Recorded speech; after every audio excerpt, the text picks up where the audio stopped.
our markets. It's trying to rebuild what's happened in America, the fact of the fall of manufacturing and so many other industries in the United States. This is what the aim is. Also to try to onshore, nearshore, really, so much of our pharmaceutical industry that really is critical for the nation's medicines. Attorney General Pam Bondi says she will seek the death penalty for Luigi Mangione, the man who assassinated the CEO of United Healthcare in broad daylight on a New York City street. Some would argue against the death penalty based on their Christian beliefs. But First Baptist Dallas Senior Pastor Dr. Robert Jeffress says A.G. Bondi is doing the right thing. And here's why. You know, when Noah and his family emerged from the ark after the flood and restarted civilization, the very first command God gave to them was this. He said, whoever sheds man's blood, by man, his blood shall be shed as well. In other words, God was saying human life is so precious, so important, that anyone who dares takes that human life ought to pay the ultimate price. And by the way, Ainsley, this isn't just an Old Testament concept. In the New Testament, Romans 13, Paul says, government is established by God. It does not bear the sword for nothing, but it's an avenger who brings wrath upon those who practice evil. The issue of drag shows has been a hot topic in Texas colleges and universities. Robert Thornton explains. In February, the Texas A&M Board of Regents voted to end drag shows on all system campuses. A few weeks later, the University of Texas system said its campuses were banned from sponsoring drag shows or hosting them. In March, a federal judge temporarily blocked the Texas A&M system from enforcing its ban on such shows. This week, Texas Attorney General Ken Paxton appealed the federal judge's ruling. Last week, as reported by the North Texas Daily, University of North Texas System Chancellor Michael Williams sent a directive saying drag shows were banned from state-funded facilities. Mary Elizabeth Castle of Texas Values. We're very happy that our Attorney General is taking action against these drag queen shows that are happening on university campuses. At the very least, it's definitely a waste of taxpayer money that these public universities are having these very ideological, indoctrinating type shows. It's more about the ideology than it is about actual education. She said there was state legislation in 2023 that banned drag shows in front of children, but that has been tied up in the courts. I think the judge that they went to for the A&M situation definitely had a bent, an ideological bent that they felt like would be favorable to that. You might expect the same thing for University of Texas, not sure. I'm Robert Thornton. More news available online at afn.net and download the AFN mobile app on Rusty Pew. Backed by popular demand, the AFA Easter button is here. The bold new stained glass design features the cross at the center under the message, He is risen. This beautiful design tells the story in one line. It's a conversation starter, so you might share the saving truth of Jesus' death and resurrection. A 10-pack of buttons is $15. 10 or more 10-packs are just $7 each. Order today at resources.afa.net. That's resources.afa.net. He is risen indeed. Welcome to Today's Issues, offering a Christian response to the issues of the day. Here's your host, Tim Wildman, President of the American Family Association.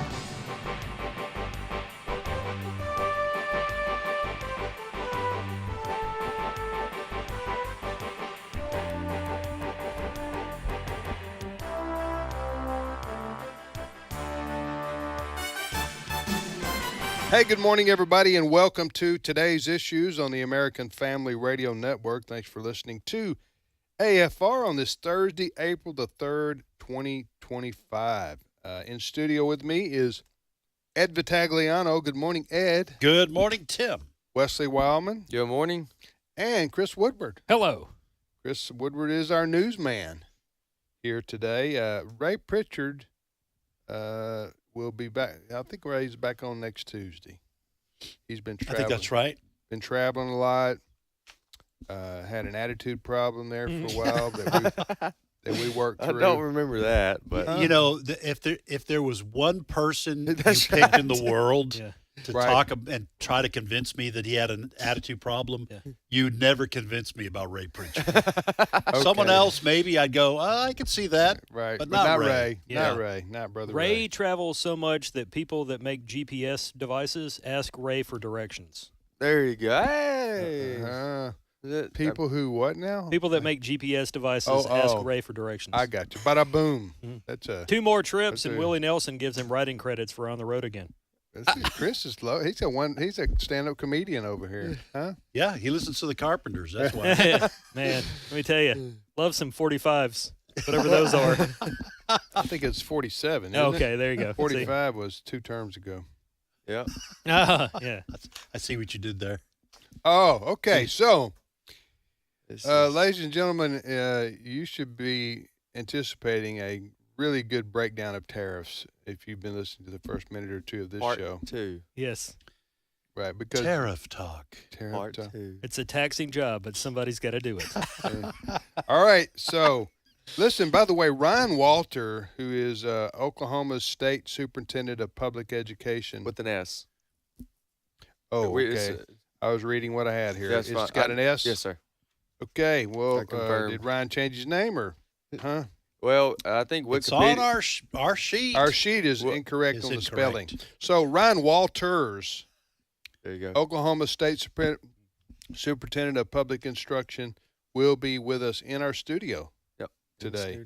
We look forward to visiting with Superintendent Ryan coming up. Excuse me, Superintendent Walters. His first name is Ryan. Coming up on the program. All right, so a lot is going on right now based on what President Trump announced yesterday at a speech he gave, right? Yes. Yeah. Go ahead and talk about that, Chris. Thank you for You're talking. up. You're up. Thank you for tuning into Tariff Talk, Day 2.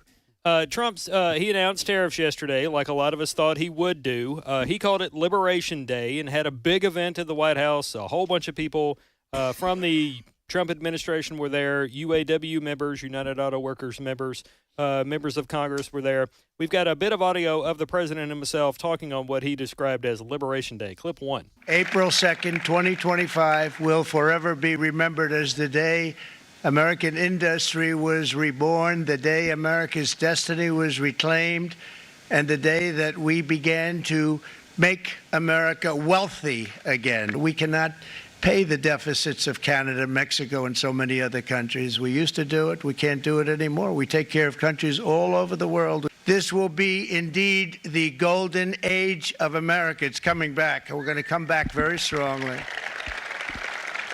So he announced a couple of things. Number one, we are going to do tariffs or taxes on foreign-made automobiles coming into the U.S. We're also announcing or imposing reciprocal tariffs. In other words, we're going to tax things from other countries coming into the U.S. because those countries already tax our products when they arrive on their shores. So, would it not ultimately be better for nobody to tariff anything? Rand Paul would tell you that because he has made statements like trade more, fight less. The reason I'm asking is because obviously this is not a possibility day one, but if ours is equal to theirs, then I guess if there was more money involved, then it would make a difference. He thinks it will benefit the Americans because it's going to bring in billions of dollars into the U.S. economy, and we're going to be able to pay down deficits. We're going to give our workers and businesses, farmers, more of a level playing field, that kind of thing. But critics are warning that this is going to drive up the cost of things here in the U.S. at a time where people don't necessarily have the money. Well, and it is a tax. So it is true that if we're just talking about tariffs and they're equal, yes, then why do it at all? Mm-hmm. But both governments on either side of a border are raising money by allowing products to come in, raising tax money, revenues, by allowing products to come over from, let's say, Canada. So if you have a 5% tariff, that 5% goes into government coffers. So it's like taxing gasoline. Mm-hmm. It's 3% tax on gasoline for this. That sends money to the state coffers. Mm-hmm. Now, I would say this, that I think the reason why a lot of countries slap tariffs on, because Tim likes that that expression, is because they are trying to protect their own particular industries, because those are people who vote. So, yeah, we're going to protect beef in the U.S. By slapping a tariff on Canadian beef, because guess what? The people who raise cows in our country, they vote, and I want their vote. So I'm going to promise a tariff to protect their industry. Is there an issue against it if you set aside the fact the possibility or the guarantee that costs will go? Is it a guaranteed cost will go up or a possibility? It's a possibility. Okay. And I only say possibility because I saw a interview. It was a clip of Janet Yellen last May or May of 2023. She was yelling, where right? Janet Yellen, very dovish. She was asked about Biden having tariffs, and she was saying that we don't foresee this having an impact on consumers. Now, Democrats a couple of years ago didn't have a problem with Biden tariffs. Today, it's the end of the world. Well, the reason what I was getting at, and I appreciate that explanation. No, and I appreciate the deep dive. You just sit back, Dad. I'm going to sit back and listen. I'm going to educate myself. I see you taking notes over there. I am taking notes. Go ahead with your tariff talk. If you set that aside, is anybody having issues with the fact, are people not bothered to discover that other countries are tariffing stuff? Tariffing is we've been using it as a verb. Products and coming into our country. Yes. Does anybody have a problem with that? Going into their country from our nation. Some countries won't even allow our stuff to be sold over there. It might come there and it just sits in a port. Yeah. So President Dad's had all he wants. Well, I just I'm just thinking about the poor listener out there who listen to these. These people talk about something they know nothing about. Yeah. Well, very little. Give them some credit. Okay. They're learning just along with us. Now, okay. I will. You mean our listeners? Yeah, sure. Okay, Ed. Why don't you give us your opinion on the tariff? Well, listen. The thing I am learning about this issue because, to me, tariffs were stuff from like the 1800s or the early 1900s. Yeah. Because that's the way the government before the income tax, the federal income tax. That's the way the country got a lot of its tax revenues. They would tax products. Now, the reason, one of the things that I have been learning is the reason ordinarily tariffs don't necessarily raise prices, like in this country, is because let's just stick with beef. Why not? I mean, I don't have a beef with that. It's for what's for dinner. No. Okay. Beef that's raised here in this country, tariffs don't affect that. Okay, so that's part of the reason you want to pay 3%, 5% more for beef from Japan. You can do it. You voluntarily do it. But beef that's raised in this country, the price doesn't go up if you slap a tariff on Canadian beef or Japanese beef. What's happening now, though, is because this has become a centerpiece of the Trump agenda, other countries are raising tariffs on other products where ordinarily they might not, because, hey, you do your tariff, I'll do my tariff. And so it seems like the possibility is prices could go up in this country. Oh, they're going to go up. Yeah, because we already get a lot of products from other countries. Yeah. Okay, so just let's just in a nutshell. Can we put this in a nutshell? Let's do it. I love a good nutshell. Nutshell. Not. I should have. Some people said, "Did he say shale?" No, I did not. Shale gas. If I did, I didn't intend to. I meant to say, "Can we put this in a nutshell?" Right. Okay. Which is the proper way to pronounce that word. And I don't even know where that comes from. Where do we get putting things in a nutshell? Get an M for that. I have no idea where that. Okay. Well, anyway, I'm gonna go ahead, even though I don't know what that means. Right. I do know what it means. I don't know where it comes from. All right. So anyway, President Trump mistaken his whole presidency on yesterday. Mm-hmm. And he called it Liberation Day. I can just tell you 2 or 3 things. One is conservative economists have never been fans of tariffs. Is that fair to say? That's the way I would view The only person that likes taxes is the person imposing them. Republicans would be opposed to this if a Democrat president was doing it. I can just tell you that, for the most part. This is my opinion. Go ahead. I was going to say, making it the centerpiece of your tax policy. I mean, we've been doing tariffs forever. Yeah.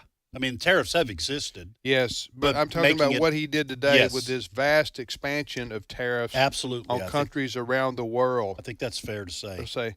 And listen, I'm not doubting President Trump's conviction on this. He's been talking about it for a long, long time. He believes that America has, and he can make the case for it, and I don't say I disagree with him, that America has been treated, quote, unfairly and taken advantage of by countries around the world who put tariffs on our products that are sold in their countries. Right. And and what he's doing yesterday, he said, is just basically evening the playing field. Right. Mm-hmm. Okay. He's putting, and I think his was 10%. Was it 10%? Tariffs on a lot of these countries. Yeah, it's different. 10% is a figure that's been thrown out there. He was saying I'm only doing this half of what they do to us. Mm-hmm. I think I heard him say that expression. Were you going to say something? Well, about and he that? also said, if they don't retaliate, it'll stay right here. Right. Right. If they do retaliate, then the tariff that we're putting on you is going up. That's when a trade war, world trade war goes, and who knows where that ends up. That's what I'm saying. It's risky. It's risky. There are a lot of people worried that the stock market, of course, as I've said before, goes up and down. Well, I can give you the numbers. the stock market is in full panic mode. A lot of red today. And it's really bad. Mm-hmm. However, I would say to people, let's wait a week or two and see if things don't come back and get over this. Because the stock market people, they don't like, they go into panic mode. You know, They want stability. Yeah. They go into panic mode if it's a dark cloud coming over Manhattan. You know, oh my goodness, we got a Bit upset, something. I just want to hop in here. Yeah, you and hop in say here. That's about all I got to say on that. That for the person that wanted to move on 5 minutes ago from the I got a tariff lot talk, to you say. had a lot to Well, I waited and listened to you guys. Is there any more? Do we have any more sound bites? We do. Because I mean, listen, we having a little fun with this, joke about it, and like many of you, and like Ed said, I think the reason that nobody really knows what will happen is because we haven't ever done this before on this kind of scale, and tariffs do harken back to the 1800s, for example, and so. But President Trump, you know, as I said, he's staking basically his whole presidency on this working, and it working relatively quickly. And by relatively, I mean probably by the end of the year, that we start seeing results that he can cite as, "Here, this is why I did this. Look at what is happening." Go ahead. We do have various sound bites. For the purposes of time, I'll just say this. Like the Commerce Secretary, Howard Lutnick, says this is one of many tools for the president. He can't wait to see what things look like in the next couple of years. The United Auto Workers does applaud and appreciate President Trump for the tariffs or taxes. UAW workers were on hand there. And the interesting thing here is that there's kind of a divide between Republicans in Congress over the issue of tariffs. For example, Representative Greg Murphy thinks this is a way that Trump is going to help level the playing field and make things better for Americans. But then you get Senator Rand Paul, a Republican from Kentucky, who thinks the president is given too much power to increase tariffs. Don't take my word for it. Clip 5. We should not live under emergency rule. The Constitution said taxes are raised by Congress. Most specifically, taxes originate in the House and come to the Senate. So Rand Paul thinks this president, and namely any president, has too much power when it comes to this kind of issue.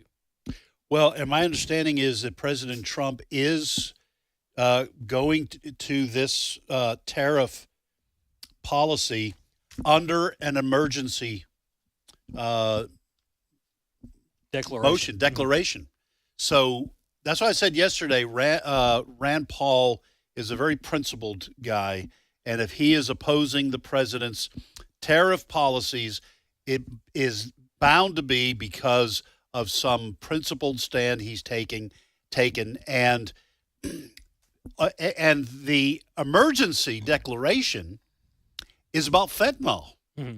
It's about drugs coming across through Canada and across the border with Mexico, and yet his tariffs aren't just on Canada and Mexico. So I think this is problematic for the Trump administration. I'm not, and listen, I'm like Tim. I'm just fingers crossed, saying, because President Trump was talking about tariffs in 2015 when he was running, even before he mentioned the border. Right. He's been talking about this forever. Okay. So this is pretty nerve-wracking. I don't know whether it's going to do what the president hopes it does. I hope it does, but I'm not sure he's going to be able to get away with a declaration of an emergency declaration based on fentanyl, and then slapping tariffs on countries that have nothing to do with fentanyl. What Rand Paul, I believe, would say, and he about said it right there, which does concern me as well, and I don't know the answer to it, quite frankly. I would need a constitutional lawyer to maybe explain it to me.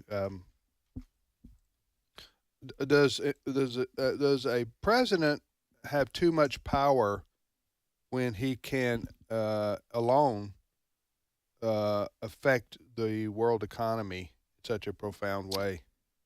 Because this is going to affect the world economy. Again, President Trump is doing this in the name of Make America Great Again or America First. I understand that, and he's right to point out the imbalances that exist in various countries around the world that hit our products with tariffs, but we don't reciprocate. He's saying that's even the trading. But here's the potential risk, as I say. Sometimes actions have unintended consequences. And while he may be right in his argument, the unintended consequences may be a collapse of our economy. For example. Yeah. Now, I'm not saying that's going to happen. I'm just saying the risk is there if things don't work out the way he says they're going to, for it to be some real pain to our country. And I don't even think you have to go that far with the collapse of our economy in order to lose the House and the Senate. No, you don't. in a year and a half. I listened to Jenna Ellis this morning. Yeah. And she had on Steve Deace. And folks, if you get a chance, check out the podcast of that this morning. It was really interesting. And this is what Steve Deace was saying. And here's the potential problem. Now, folks, I back President Trump. I don't want you to, please don't email me. Oh, they will.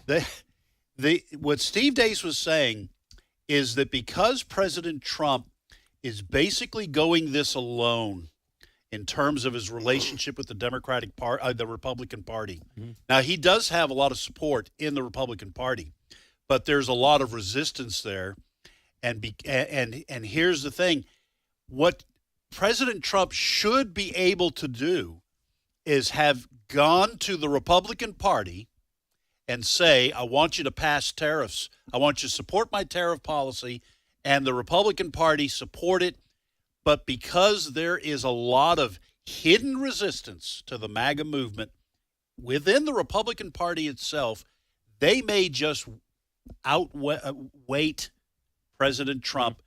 And I'm guessing there's some that are betting on him failing and then going back to business as usual. All this stuff that Doge is finding out, there's a lot of Republicans benefiting by this wasteful spending too. Mm-hmm. And they may be, and this is, again, what Steve Deace said, they want the gravy train coming back and not going under the knife of Doge. Yeah. There are a lot of moving parts here, and I hope the president has the support of the Republican Party. We're just going to have to wait and see. And they're probably waiting. Some of these are waiting and seeing what happens on this tariff policy. Is there a poll out there on the general public about what they think? Not that they can vote here about on tariffs? About what Trump did yesterday, yep. Liberation Day? Yep, Liberation. I'll look it up. While you're looking that up, the earliest recorded use of "in the nutshell" in English Yes. dates back to the 17th century. An English poet, John Milton, in 16. What did John Milton say? Milton, wow. Yeah, and he said he used it for the purpose. In a nutshell? Yeah, he used it for the purpose of summarizing your thoughts succinctly. Yeah. So, Because a nutshell is small. That's right. John Milton, Paradise Lost. Oh. Yeah. Okay, Wow. I have one thing. Wesley doesn't know anything about that. No, I that- just read it right out of he Google. knows he knows a little bit about literature, Literature. but he's not a literature giant. I just want to tell y'all while I was yawning, Yeah. I was reading that. This is from CBS News, okay, an organization. We could probably bring in a whole bunch of clips to show you where they fall on the Trump administration. But a CBS News / YouGov poll conducted in late March shows that 64% of respondents believe the Trump administration is not focusing enough on lowering prices, as promised in his campaign, and is spending too much time on a focus on implementing tariffs on imports. 55% believe there's too much of a focus on tariffs. That's one poll. Yeah. Well, and the swamp is, and I'm including Republicans in. There are some Republicans in the swamp too. Oh, sure. They're paying attention to that too. Part of the reason why we're in debt, Yes. and we have a deficit today, is because of bad decisions that Republicans made when they had the power. Anyway, I'm done talking about it. Are you? Oh, we got 3 minutes You left. could probably You want to encourage me to finish this jump up back with in. some I tariffs? will say that tomorrow. Chris is not done. I will. 'Cause Well, he will say. to end it on what I think will be positive news tomorrow morning. yeah. The jobs report for March comes out tomorrow. Mm-hmm. It's expected to be better than what forecasts are calling for. If there is a better than expected jobs report from the federal government tomorrow, that good news tends to help the stock market anytime that happens. So today's bleeding may not be as bad tomorrow once we get what we think is positive news in the way of. And that's interesting job that market. the job market numbers would be better than expected, since so many government workers have lost their jobs. Very true. Now, You would have thought a that lot would of the have- hiring that occurred in the Biden administration, certainly from 2022 to the end of his time in office, a lot of the jobs that were hired every month were government jobs or jobs backed by taxpayer dollars. Yeah. I think the job market has increased for people helping with deportations. Let me just say, that's a big business right now. I support what Trump is doing. If we can't contain the expansion of the federal government right now with Trump, we may have lost the republic. And that's what Elon Musk is Yeah, doing. How long will Elon Musk stay now? it's a good question. Some We're people gonna cover that. are saying he's going to be leaving in May to go back to his former life as CEO of Tesla and other entities. SpaceX, yeah, good grief, the guy Isn't like he was sitting around twiddling his thumbs. Yeah, I before don't think did he was this. making out brackets for March Madness. We'll be back momentarily with more of today's issues on American Family Radio.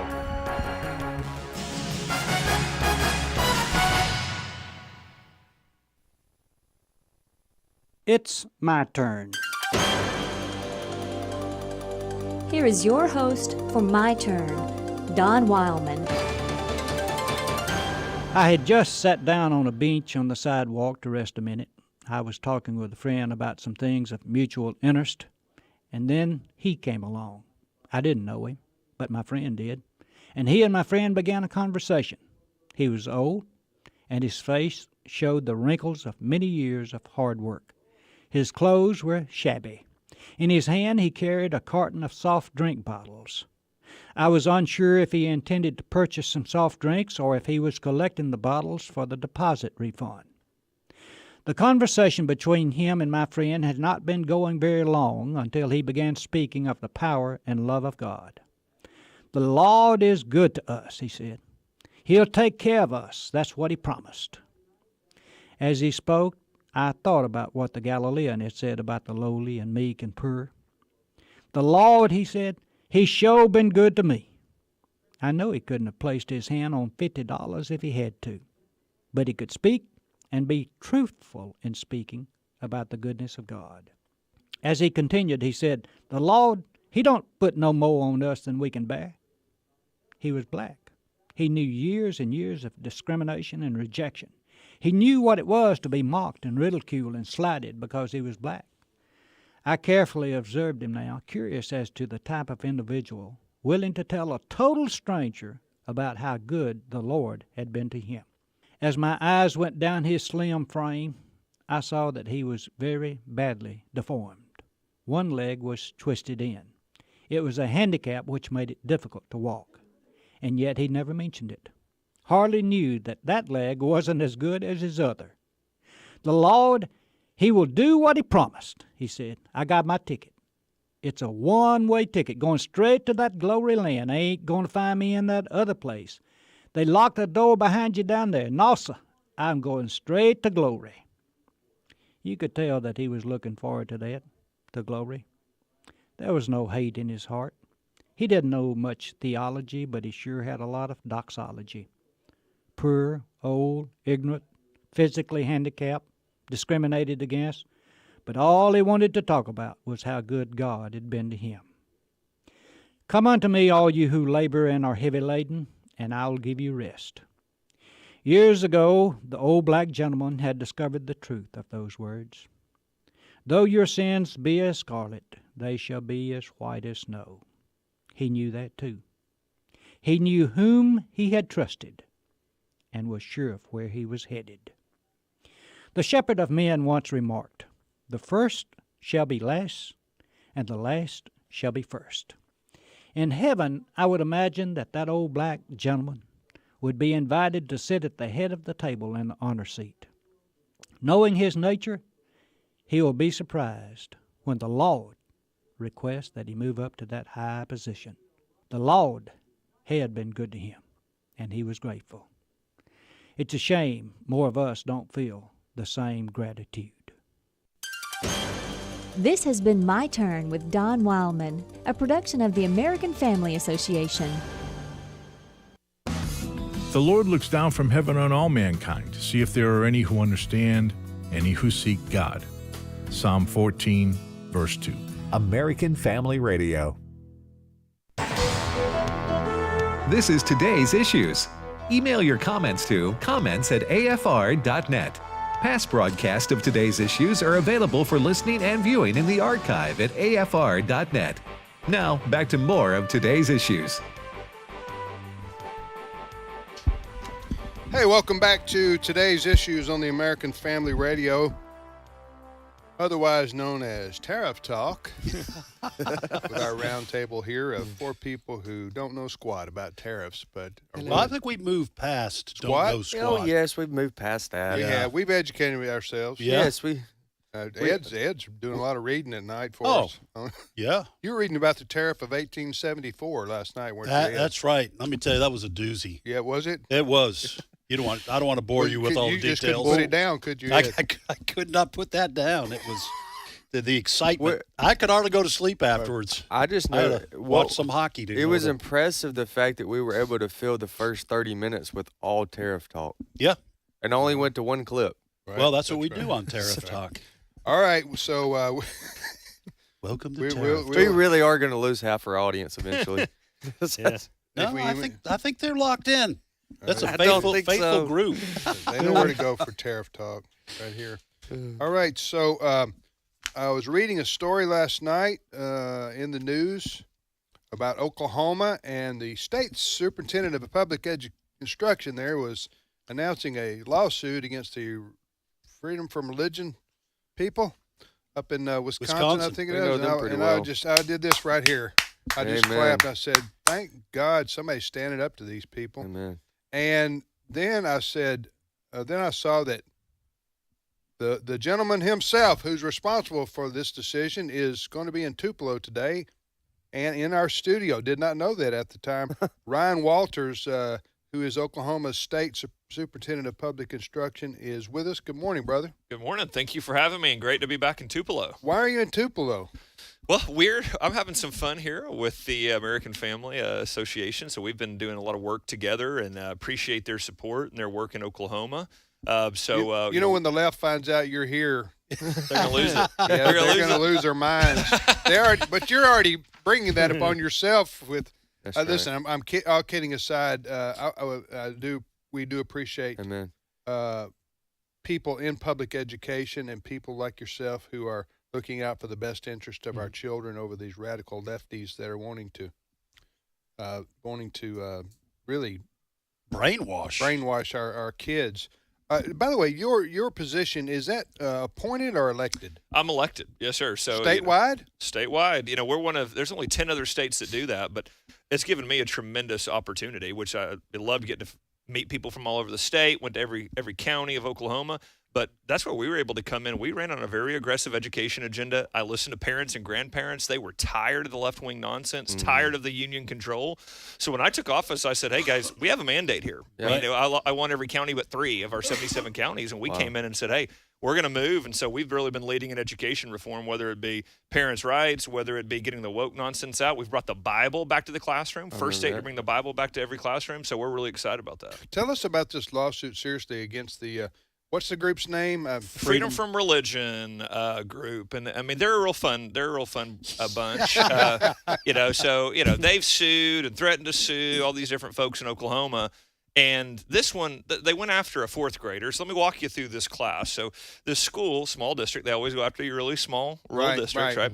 So every morning they start off with the morning announcements, and they, hey, here's our minute where you can pray, sit silently, meditate, whatever. Mm-hmm. Well, the kid and again, it's different kids who lead every morning. Well, the kid leading it said a prayer, right? Oh, well, that was not going to fly with our atheists from Wisconsin. So they threatened the student, they threatened the school, they threatened the teachers in charge, the administrators in charge, that they're going to bring this lawsuit on the school. So we look at this and go, well, that's about the craziest thing I've ever heard. I mean, how do you think our founding fathers would respond to going after a 4th grader saying a prayer at school? Right. So we filed a lawsuit and said, actually, you're going to cease and desist any more contact with our students, our families, our parents, our teachers. Amen. You have no standing here. They are perfectly within their rights within the Constitution. Quit going after our kids. Quit going after our teachers. The First Amendment applies in that public school building just like it applies everywhere, and they absolutely have the right to express their religious beliefs. Well, good for you and good for the state of Oklahoma for standing up to these people. This is a group based in Wisconsin, and I don't know, they got a few lawyers, and they write letters. That's basically what they do, is they write letters to people around the country threatening them with a lawsuit if they don't do such and such. Especially smaller schools and districts who don't have the money to defend themselves. Right. They don't have hired lawyers. This happened about 15, 20 years ago. They began to write letters to school districts who were allowing prayer at football games. Do you remember this? That's correct. Yep. And I remember that was happening around here in our state. They were getting these letters from Wisconsin from this group saying, hey, either you disallow prayer at public football games or we're going to sue you. And a lot of schools freaked out and panicked. And anyway, so I'm glad you guys are standing up to them now. So give us a couple of things that you guys are doing in Oklahoma that you would like the country to know about, maybe other states could pick up on? Yeah, let me walk you through a few of the things. I think it's so important when you talk about and then if you could comment on tariffs. Absolutely, yeah, of course. Because now, that's really our bread and butter. That's our sweet spot. I will tell you. I mean, I am a history teacher, so it is dangerous when you start talking about the 1874 tariffs here. That I could go down a rant here, what we saw coming into office was, first of all, you got to protect parent rights, right? Mm-hmm. So one of the first things we did is we passed universal school choice. We said, hey, mom, dad, you want to take your kid to a Christian school, homeschool, private school? We're going to empower you to do that. So that was number one. Number two. Did y'all get that accomplished? We did. Oh, yeah. We did that my first year. We did that my first 3 months in office as we got that through. That's awesome. Yes, sir. And so that's been huge for us. I'm going to tell you, I'll talk about that for just a minute here. Yeah. But what was huge for us is not only the thousands of families that utilized it and are now going to being able to be homeschooled or private school, but listen to this stat. So we had 190 schools on the F list, our public schools, on the national F list. My first year in office. What is that? So they're the bottom 5% in the country. So not a great number.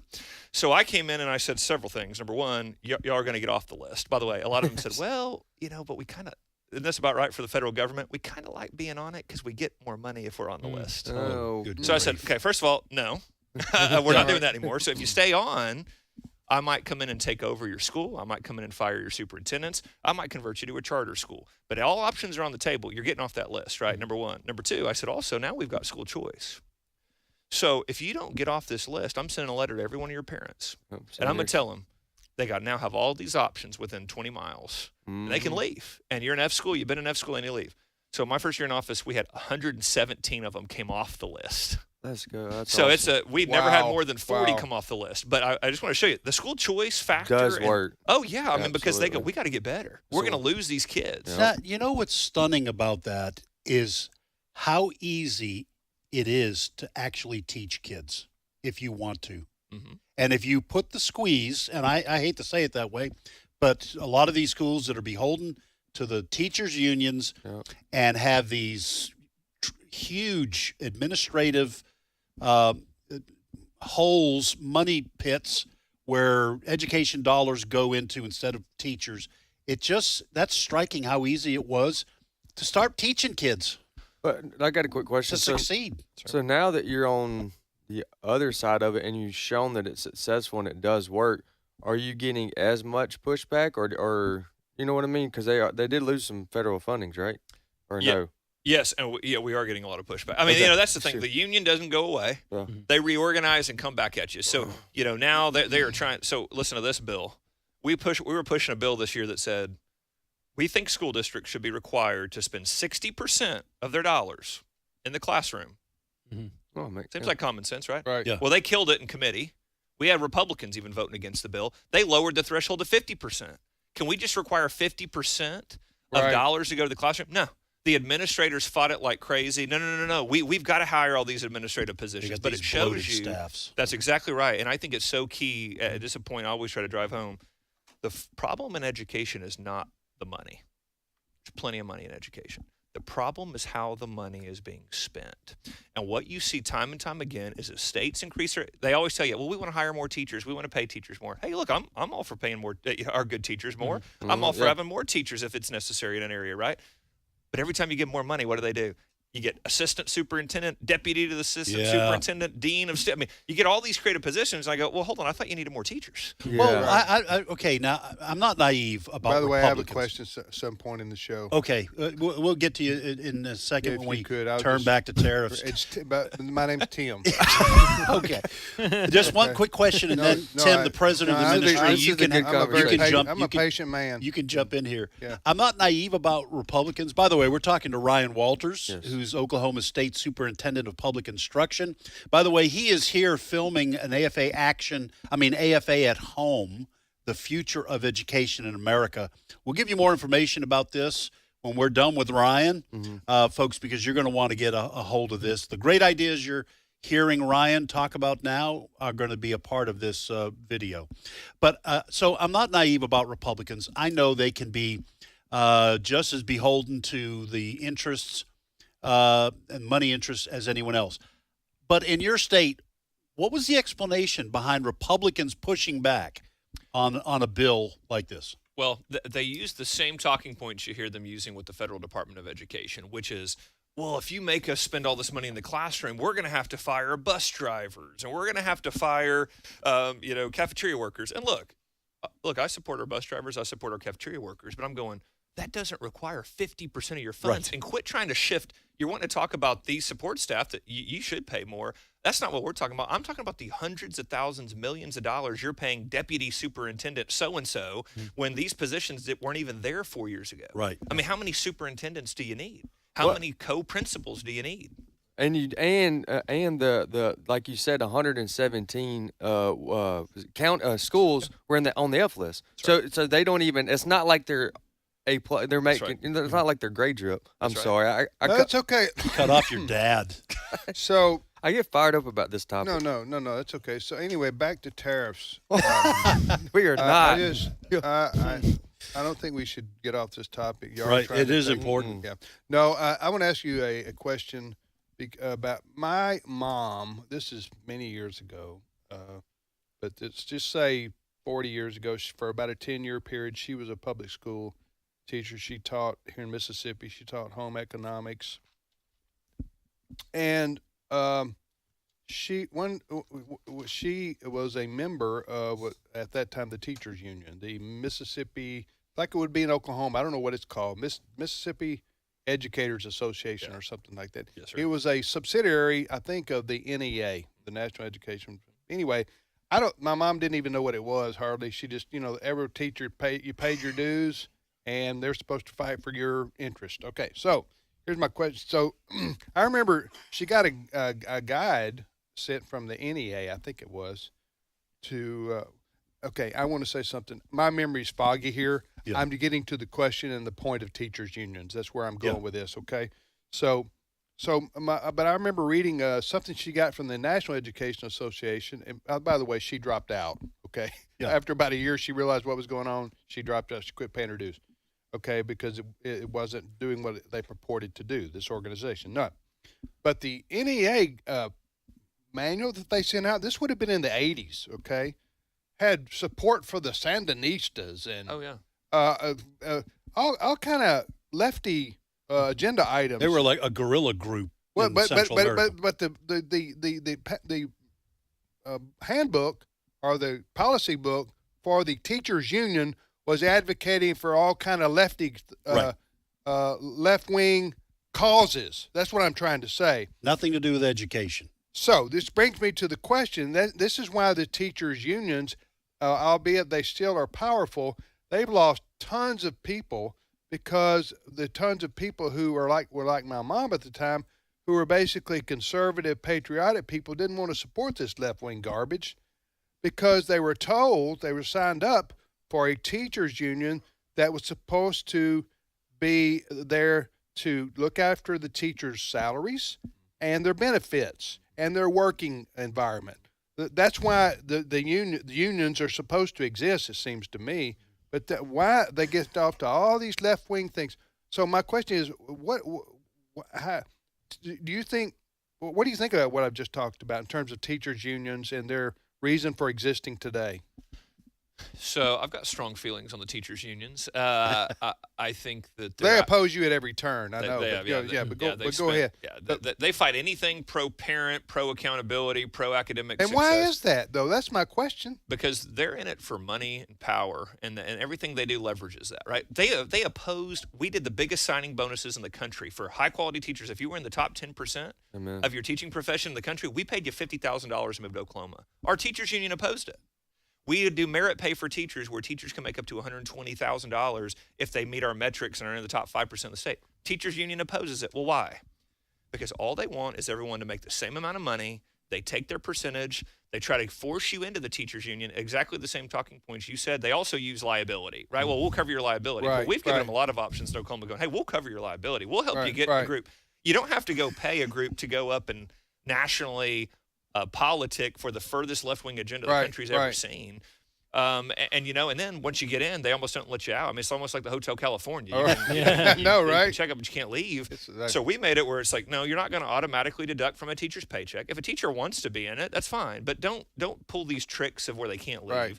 And then number two, what we started doing, and it drove them nuts, is we just took clips from their national conference. Oh, wow. And we stuck it on our website, and I emailed it to every teacher in the state. Said, guys, this is 40% of our local dues. 40% goes to NEA. Here's what they said at their national conference.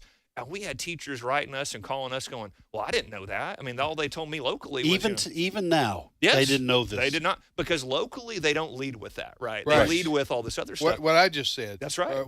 Pay, work environment, benefits. That's right. So now we have a record low enrollment, and one of the union leaders came to me at one of my board meetings and was like, I mean, you are killing me with this video. Like, can't you just take that video down? I'm like, do you think that's not going to encourage me? Yeah, exactly. Yeah. But I mean, so we've seen record low enrollment with the teachers unions just from the simple fact of getting the awareness to teachers going, guys, they're not just sitting here, fighting to make sure that you have liability coverage. They're fighting for the craziest left-wing agenda the country's ever That's seen. the problem. You know, one of the many reasons I like what you're doing, and by the way, again, folks, the voice that you are hearing that's not normally on our program is Ryan Walters. He's Oklahoma's State Superintendent of Public Instruction. He's in studio with us, and he is here to film one of our AFA at Home.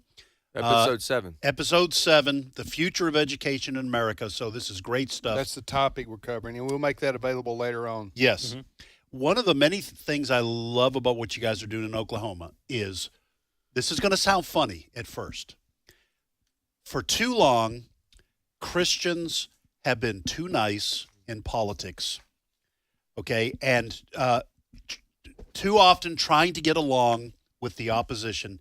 But the opposition in our country today is being driven by cultural Marxism and all sorts of other stuff, and they ain't playing about it. They're playing to win.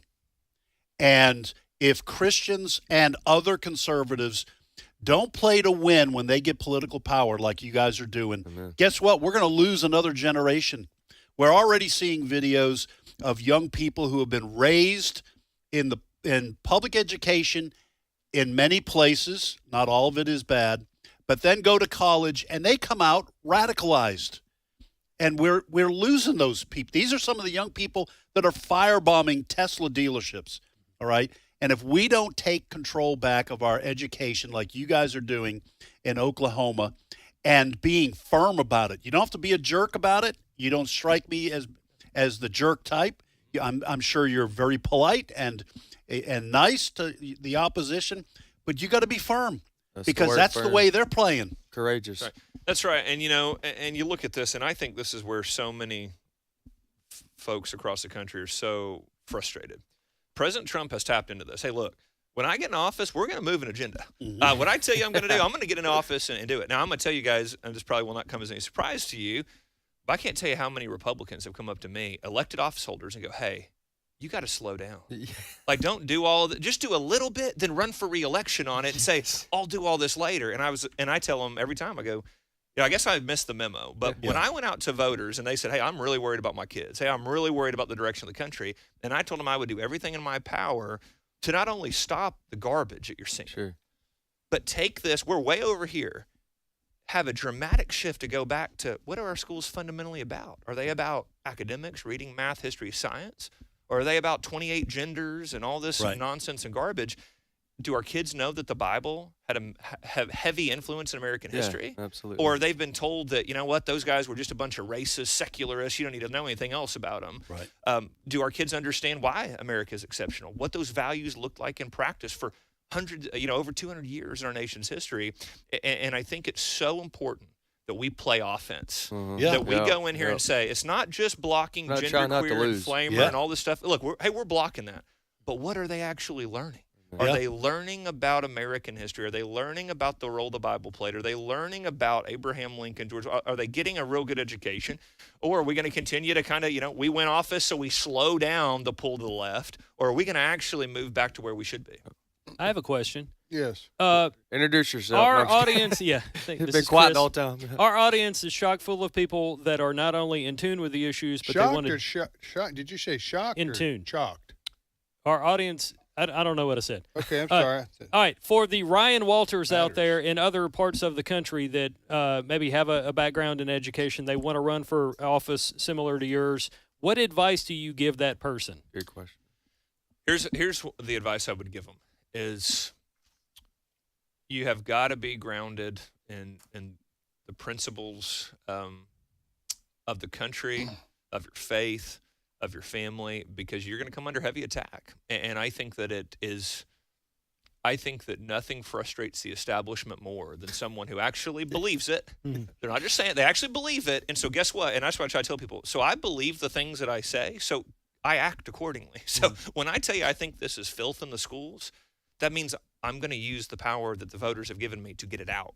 When I say that I believe that the Bible has to be part of an academic education if you're going to understand the history of this country, that means I'm going to put the Bible back in school. When I say that prayer being taken and gutted out of schools in the 1960s has led to not only an academic decline, we can talk about that, but also a moral decline of society, I mean it, which means we're going to get prayer back in school.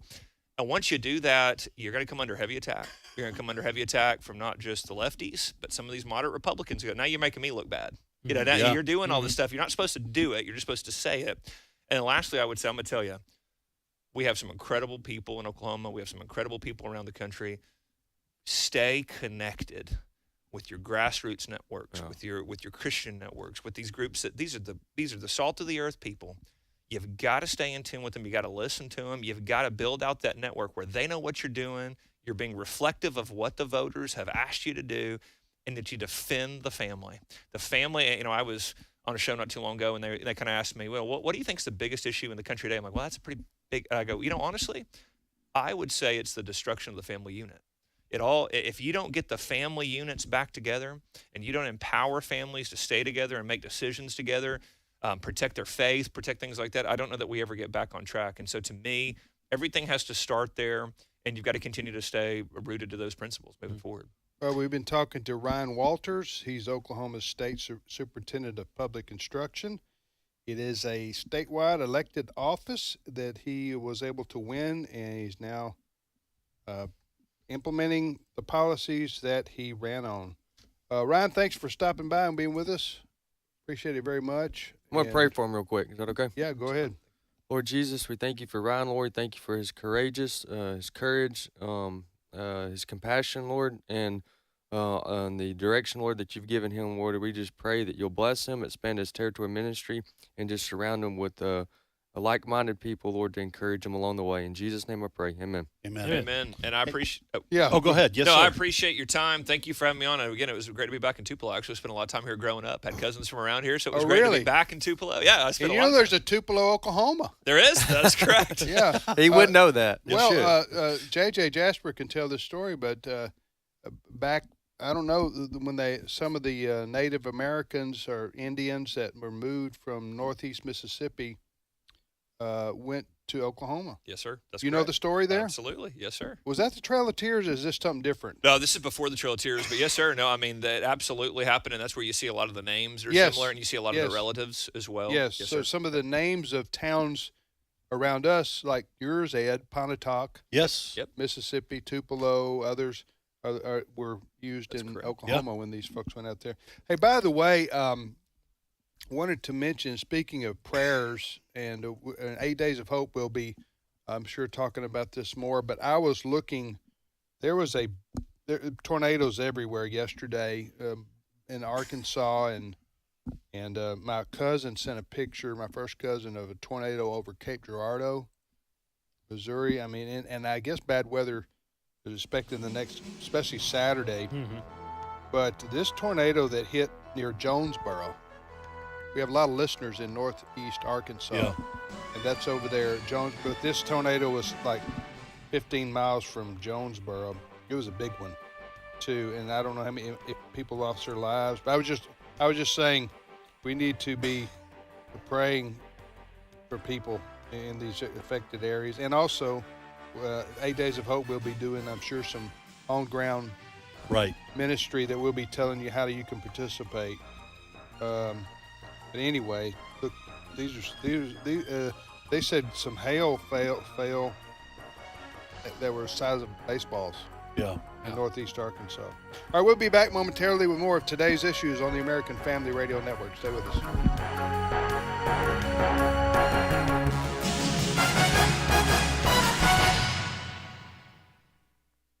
The views and opinions expressed in this broadcast may not necessarily reflect those of the American Family Association or American Family Radio. Faith, family, freedom. American Family Radio. American Family Radio has always been portable, but thanks to technology, AFR apps have redefined our portability. Whether you prefer Apple or Android, we've got you covered on your phone or tablet. We're also available on Roku. And of course, you can get Alexa to play us on your smart device. Take us with you across town or across the country. Visit afr.net or your app store today. This is American Family Radio, a listener-supported ministry of the American Family Association.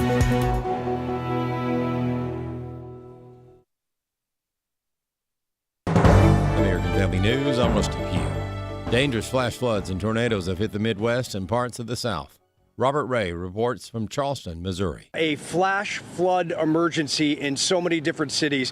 But Paducah last night, where we spent and covered and reported last night, was equally as dangerous as the tornado sirens went off for hours and winds were whipping sideways rain.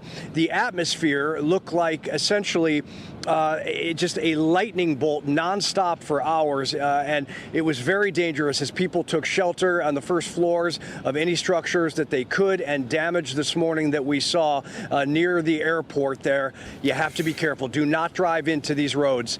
President Donald Trump promised a new economic order and new wealth to America as he announced 10% tariffs on all countries and various higher levels of reciprocal tariffs per trading partner during his long-awaited Liberation Day. Missouri Senator Eric Schmidt says the people voted for this, and no one else in government can push back. The president won a mandate from the American people, not just all the battleground states, but the popular vote. And he ran on a message of disrupting permanent Washington. Treasury Secretary Scott Bessent says the United States has more tariffs ready to go. My advice to every country right now is do not retaliate. Sit back, take it in, let's see how it goes, because if you retaliate, there will be escalation. If you don't retaliate, this is the high water mark. We're setting the stage for long-term economic growth, that we were on our way to a financial crisis. A hearing on U.S. deportation flights to El Salvador is expected later today. Lucas Tomlinson reporting from Doral, Florida. Lawyers for President Trump's Justice Department will be back in court at 3 o'clock this afternoon as those deportation flights continue to El Salvador, despite the judge's injunction. Judge Boasberg and the Trump administration admitting an administrative error led to one man erroneously being placed on the flights. Now, on Capitol Hill, things got a little spicy yesterday as lawmakers discussed the merits of a federal judge issuing these nationwide injunctions trying to stop the Trump administration. Now, these deportation flights to El Salvador have continued despite Judge Boasberg's ruling. The Trump administration is looking at Harvard University as the fight against anti-Semitism at American colleges and universities continues. The Trump administration says nearly $256 million in contracts and $8.7 billion in grants are at risk at Harvard University. Education Secretary Linda McMahon said there will be a review of Harvard's federal funding, saying that Harvard's reputation is in jeopardy amid its failure to protect students from anti-Semitic discrimination and promoting divisive ideologies instead of free inquiry. Brooke Goldstein, the executive director of the Lawfare Project, reacted on Fox. Really, the statement is too little too late, and curiously just comes after, over $8.7 billion worth of grants is now being threatened. But where was this university in the last 2 years? Not only the students, but the faculty at the university were openly celebrating October 7th terror attacks, have called for death to Jews. Jewish students have been assaulted on campus, beaten up by mobs. They've been spat on. They've been retaliated against. They've been discriminated against. Goldstein added that aside from withholding and reviewing federal grants, one of the most important things that has to happen is a complete and total review of the curriculum at Harvard, which I understand to be riddled with anti-Americanism and anti-Semitism. The school apparently has gotten grants from Qatar, the second largest state sponsor of terrorism. Why is Qatar funding our colleges? Why is Qatar funding Harvard? I'm Bronson Woodruff. The Senate could possibly hold a vote on their part of a budget package as soon as this weekend. Republican Senator John Kennedy of Louisiana on whether he thinks the vote will take place. Number one, Secretary Bessent is very capable. I'm glad he's running Treasury. Number two, we will vote on the resolution this weekend in the Senate. It will pass. Republicans in Congress remain divided on the best way to approach tax cuts and reductions in government spending. More news available online at afn.net and download the AFN mobile app for your Apple or Android device. I'm Rusty Pugh. AFA Action takes attacks on the family seriously. The enemies of the family constantly employ new tactics to try to sneak past our radar. They know if we stand together, their evil plans will fail. Your gift to AFA Action allows us to stay vigilant against their onslaught. And if you give this month, you'll receive access to the Cultural Institute video When Your Faith is Illegal by Frank Harbor on AFA Stream as our thanks. You can make your gift today at afaaction.net. Today's Issues continues on AFR with your host, Tim Wildman, president of the American Family Association.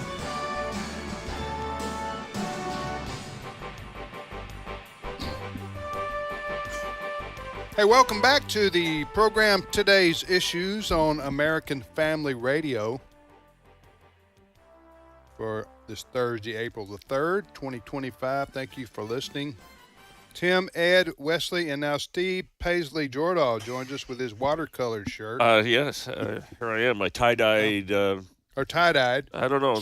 / watercolors. It's my Joseph shirt. Yeah. Shirt of many colors. Oh, well, it is that. Yeah. I grant you that. I like. I had a dream last night that you all bowed down to me. Bada boom.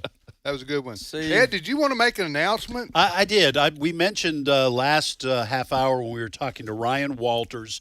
He was Oklahoma State Superintendent of Public Instruction, that we have a new episode being filmed for our AFA at Home series. That's a video series produced by American Family Association and American Family Studios. It's hosted by Walker Wildman, and the series addresses the cultural, spiritual issues facing America from the perspective of leading Christian voices.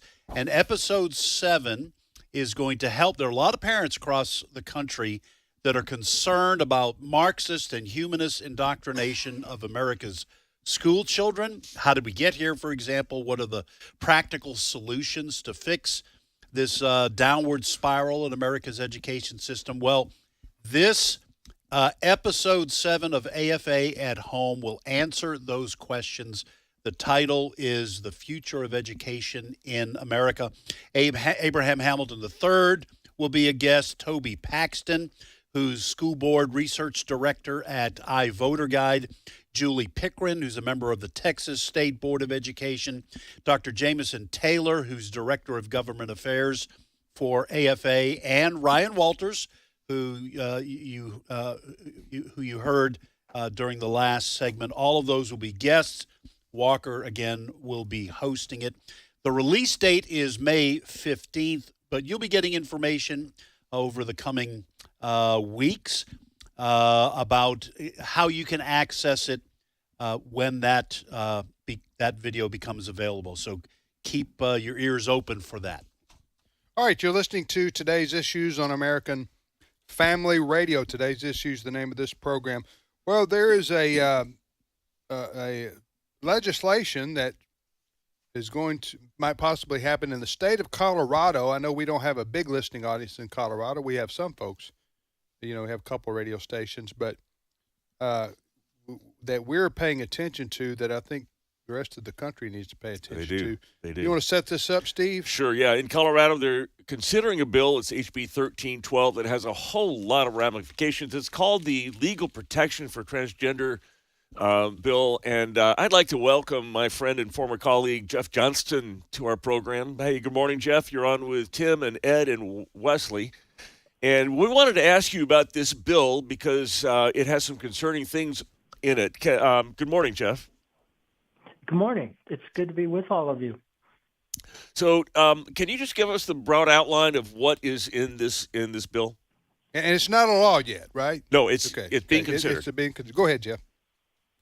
Yeah, it's really one of the worst I've seen, and Colorado's passed some pretty bad stuff in the last 5 or 10 years. It includes 7 different provisions. One of the original ones got removed, but the first one is that it defines misgendering your child as child abuse, as coercive control, they call it. And so if a couple is in a custody suit, it tells the courts you have to consider if the child is struggling with sexual identity confusion, does one parent support it? And is one parent opposed? And the opposing parent is now labeled trying to control the child and being abusive to the child. So that's one of the provisions. Parents who bring their kids to Colorado to have transgender surgeries, if it's banned in their state, it doesn't matter. We can do what we want here in Colorado. That's another provision. It defines misgendering. If you know that somebody who comes to your store used to be a man and you still call him sir or by his original name, your business can be fined pretty heavily under this bill. And it forces schools to, you're not allowed to have different dress codes for boys and girls. It eliminates that. So boys would be able to wear girls' clothes, girls would be able to wear boys' clothes. And this is even at charter schools, which are supposed to have some autonomy in our state, but it removes that for all of them. So that's some of the bad things that are in this bill. Now, Jeff, good morning to you. Is it going to pass? Yeah, that's. Sorry to interrupt It's going to pass. That's what I was going to ask. Let me tell you what's happened so far. They dropped this, introduced it late Friday in the evening, On Monday, they said we're going to have a hearing on Tuesday. They were able to rally a couple hundred people, many of whom opposed the bill, to testify. But it came out of committee. It was passed at 1 a.m. on Tuesday. So they really are trying to push this through.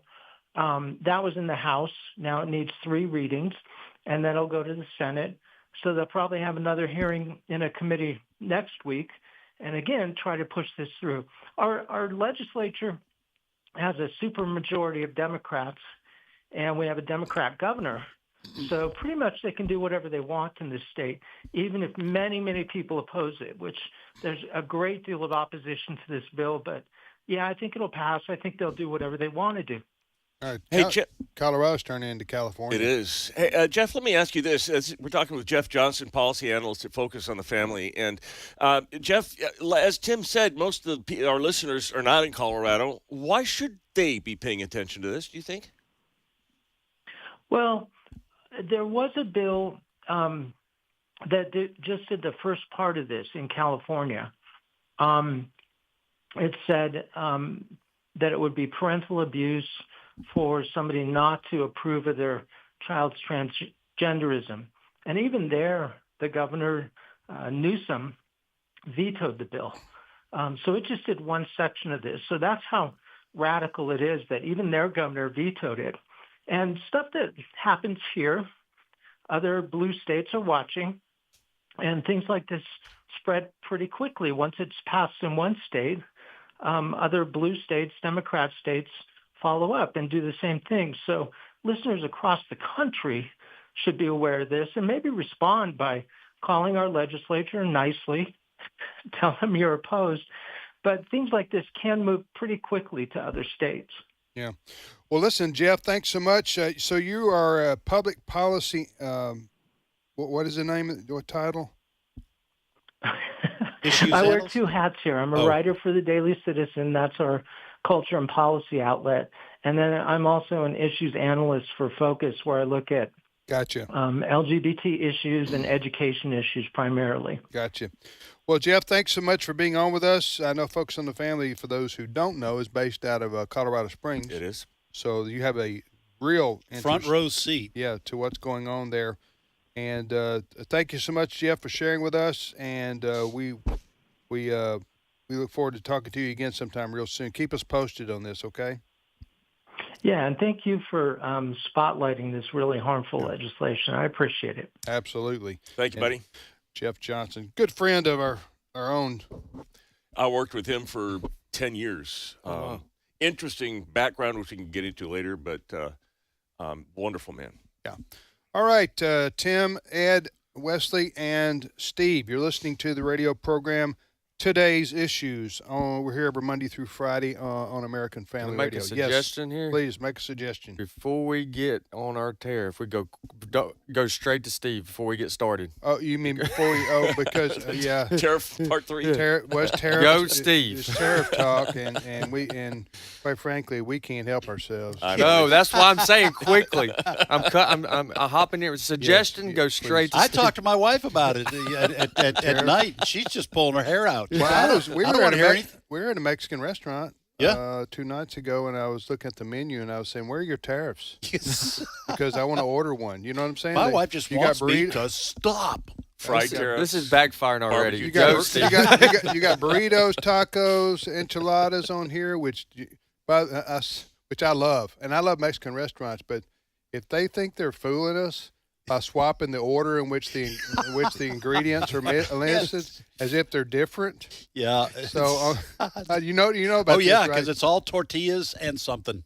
Right. So burritos and enchiladas and all those things, they all got the beans, the meat, the whatever, beans and rice, and they just swap the order in which they're. Yes. And they call it different. They layer them differently. That's it. You fell right into it, didn't you? I did. Yeah. So I think that needs to be changed. Exposed. Needs to be exposed. Well, it needs to be part of the false tariff advertisement.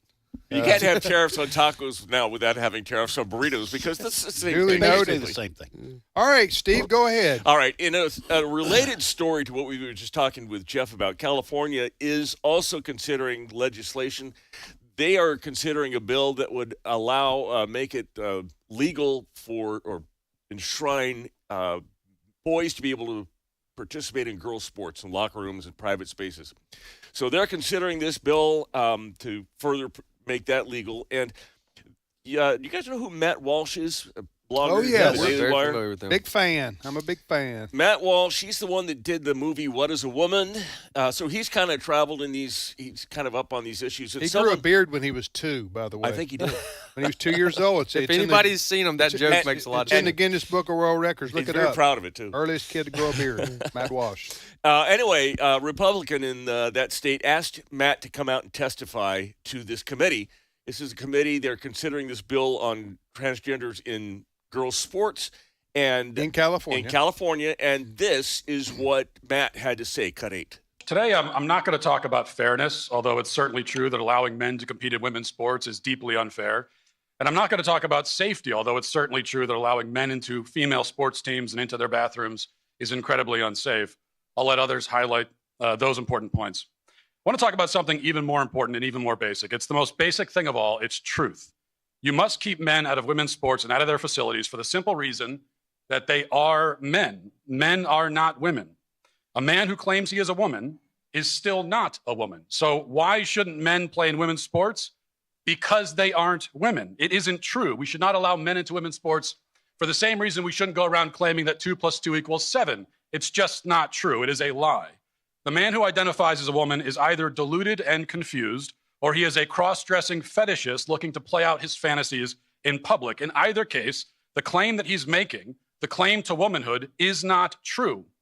And compelling women to take part in this untruth is evil, perverse, and predatory.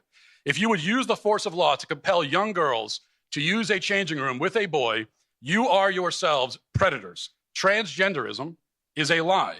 It is, in fact, the most deranged lie that mankind has ever invented. In a free country, nobody should ever be forced to participate in a lie. As lawmakers, you have an obligation to the truth. It is a truth that I know you all recognize because every human who has ever lived on earth recognizes it, that men are men and women are women. It is that simple. And the question before you is just as simple. The question is this: will you side with the truth, a truth so basic that every toddler understands it, or will you disgrace yourselves by denying it? That is your choice to make. That's right to the point. That's Matt Walsh. It is. He's a commentator, has a very popular podcast. That he was testifying there. He needs to fly over to Denver. Right. And testify before their state legislature over there in Colorado, because everything he said would be applicable to what the legislation that we were talking about potentially in Colorado passing with Jeff Johnston. Ed, I got to ask you, I think I know the answer to this, but still, I think, why is this, why do otherwise educated people, even though they're lefties, most of them, they're smart enough to know that the science here, talking about the things that Matt Walsh just talked about, why do these people insist that a transgendered person is what they say they are and not what their body says that they are? Why do they? Yeah, I think there's at least a couple of things at play here. I'm sure there's more. The first is, according to Romans 1, I think these leftists are clearly falling into that trap that Romans 1 says when people deny the existence of God, when they clearly see God's nature and power displayed in nature, in this case, in the design of the human race as male and female. Genesis 1, God made mankind in his own image. Male and female, he created them. These are individuals that hate God and as a result hate the world that God has created. And they refuse to give glory to God by recognizing the designs of that nature. And then, second of all, I would say that because of that denial of the glory of God, they have fallen into the trap, also manifested in Paul's writings in Romans chapter 1, of idolatry. And in this case, The idolatry is mankind is in charge. There is no God, or if there is, we don't listen to him. And because we're in charge, we get to shape the world the way we want. And that idea has been carried so far that they actually believe that if a person declares themselves, if a woman declares herself to be a man, they have the right to do that regardless of what you say science says. Okay, So, these same people who subscribe to the ideology that you just mentioned, and I do think it's biblical, the response, first and foremost, from Romans chapter 1, you can read it for yourself, folks, where Paul talks about God turning people over to a depraved mind, or a reprobate mind, because they sin so much that finally God just says, well, have it like you want it. And it says they become foolish. Yeah. In their speculations. Okay. Yes. So these same people that say that that we should accept a people based on who they say they are rather than who they biologically are. If I wore a sombrero, okay, speaking of Mexican restaurants, and if I wore a sombrero and I started speaking in broken Spanish, okay, and that's a funny image. Yes, well, I can do it for you in a minute. Kind of scary, rather than funny. But and I started saying I'm Mexican. You need to treat me as a Mexican because I identify as a Mexican. And people go, you're delusional, man. Yeah, you're not a Mexican. You're playing the part of one. Right. You're dressing like one, but you're clearly a white man who is from America. Yeah. You can tell by your accent. Okay.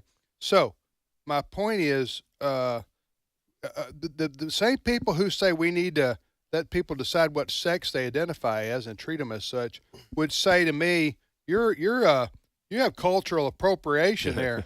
You shouldn't be acting like you're a Mexican when clearly you're not, and the whole world knows it. You're a delusional person. We're not going to treat you as a Mexican. Right. So what would you? Well, I would say that. Well, Ed, Wesley, what would you say? And then Ed, comment. Why do the same people do both different things? Well, let me divide that up even further, though, because there is a good portion of people that would react the way you just said. However, there's equally as a number of people who we've got video evidence that would allow you to play out your insanity too. That's what I was going to say. Yeah. I've seen these kind of men on the street interviews on college campuses where they try to trap them just like you did, and it doesn't work because these college students say, okay, fine. If you say you're a Mexican, that's fine. And I see them on video. Can you do that with age too?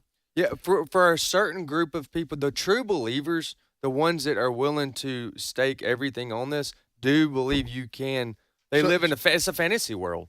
They know you won't, though. That's point true. about age. I brought this up years ago. I said, what if I said, in my mind, I said, you know what? I did everything wrong in life, and I'm starting over. Right. I just identify as a 16-year-old. I want back into high school. I'm going to try this again. I'm going to go to college again and all that. I'm having PTSD because if I did that, I would have to take a test again. Go ahead. Well, but nobody, you say that as an example, and nobody believes you'll do it. So they say, okay, well, they fine, say that's nuts. That's crazy. Well, no, they may say, because they know you've trapped them with the questions you're asking, they'll say, fine, go ahead, do it. They know you won't because no one's that crazy, but they won't admit that the people who are saying, I know I'm a man, but I want to identify as a woman. They actually, I think, deep down know that that's nuts, too. The most popular video, and I'll say this quick, I know Steve's got something here. The most popular video to make my point is the apologist or speaker that went on campus that cornered the person that said he was a 6'5" Chinese woman. Yes. And the college student conceded, okay. If you say you're 6'5" Chinese woman, that's the kind of delusion we're talking about. This is what I like about what Matt said. As Christians, we are confront this, and there's two things we don't want to be called racist or canceled or whatever, and also we think we need to approach people with grace, and so we kind of talk around it and everything. What Matt said was right and direct to the point, and if I'm talking to a transgender person and saying exactly what Matt said, I'm not calling that person names. I'm just declaring the truth. And so I think we get a little too scared of trying to be polite or fear. The truth is the truth. You can stand on that. Yeah. Yeah, the Bible says in 1 Corinthians chapter 13, verse 6 that love delights in the truth. I'll get the exact quote here, but that what now? I got you. That love delights in truth. What do you? Hold on. Is that it? This is 1 Corinthians 13, verse 6. Love rejoices in the truth. Yeah. Hold on. Let me make sure. All right, here it is. Rejoice not in equity, but rejoices in the truth. Yeah. So if you truly love somebody, iniquity. I'm trying to understand what. Sure. The point. Read the verse again. This is in King James. Let me get you. There we go. 1 Corinthians chapter 13, verse 6. Rejoice not in unrighteousness, but instead rejoice in the truth. Right. And so the point is that if we, and that's in the chapter, the reason I used the word love earlier, that's in the 1 Corinthians chapter 13 is a chapter that most people refer to as the love chapter. So if you truly love somebody, you're going to rejoice in what's right, not be passive or ignore their delusion. Yeah, absolutely. Well, if you, Ed, you want to talk about In His Image real quick? Yeah, inhisimage.movie is, you can go watch the movie I'm about to describe here in just a second. But you can go watch it there at inhisimage.movie. This is a documentary produced by our film studio, American Family Studios. It is a powerful examination of the issue of human sexuality and gender from a Christian perspective. One of the things I love about it is a compassionate look at it. This is not an ideological beatdown. And it looks at the testimonies of 4 individuals who have come out of these lifestyles, the homosexual lifestyle and transgenderism, and how Christ was able to deliver them and they were able to live victorious lives. It has been viewed by well over 1 million people, and it has changed countless lives. I invite you to go watch it and then send a link to somebody you know if they have questions about it. inhisimage.movie. My thanks to Steve. A pleasure. Ed. Absolutely. And Wesley. You're welcome. And Chris Woodward. And our other guest. Ryan Walters. Yes, Ryan Walters. And Adam Southern for producing the program. Jeff Johnston. Jeff Johnston. Yes. Yep. All right. Thank you for listening, everybody. Have a great day. We'll see you back here tomorrow for Trivia Friday. Tomorrow already. We're here at the end of the week.